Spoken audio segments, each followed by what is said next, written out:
So in this video, I'm going to show you how to use Mendeley's Word tool to insert citations and also create bibliographies using saved resources that you have on Mendeley already. If you go into Word and then select References, if you've already downloaded the Word tool, you can go right up here to Insert or Edit Citation, and as long as the mouse is where you want the citation to be, you can just click on the button and then you can search for the citation that you would like to be created in your library, and then you'll just select it there and click OK.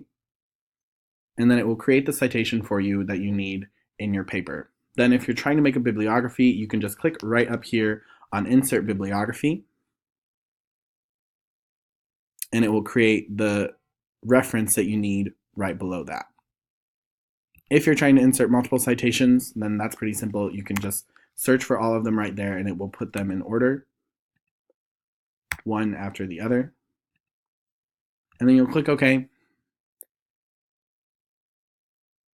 And it will give you all three of the citations and then also all three of those in-text citations as well.